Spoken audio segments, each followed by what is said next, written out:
نحمده ونصلي على رسول الكريم اما بعد السلام علیکم۔ آج مسئلہ یہ ہے، کیا عمرہ کرنے کے بعد حج فرض ہو جاتا ہے؟ تو دوستو، اسی کا جواب آپ اسکرین پہ دیکھ سکتے ہو۔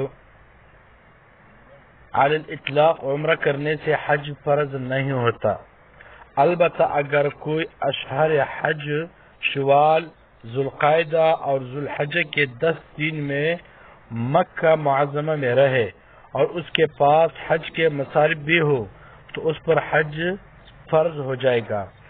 اگر حج تک رکنے کے مصارف ہوں لیکن حکومت کی طرف سے اجازت نہ ہونے کی بنا پر رکنا مشکل ہو تو اسی صورت میں اختلاف ہے۔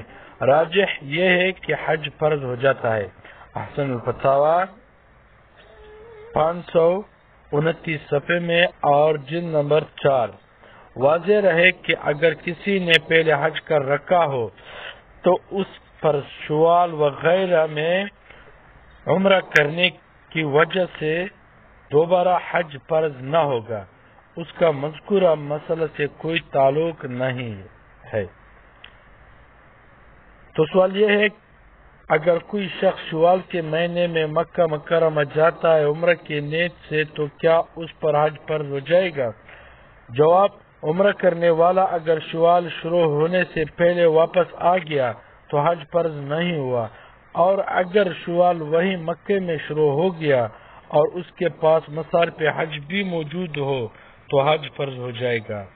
احسن الفتاوی صفحہ نمبر 529 جلد نمبر 4۔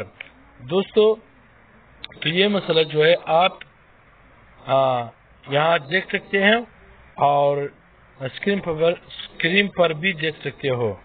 ٹھیک ہے دوستو، اجازت دیں، خدا حافظ، السلام علیکم۔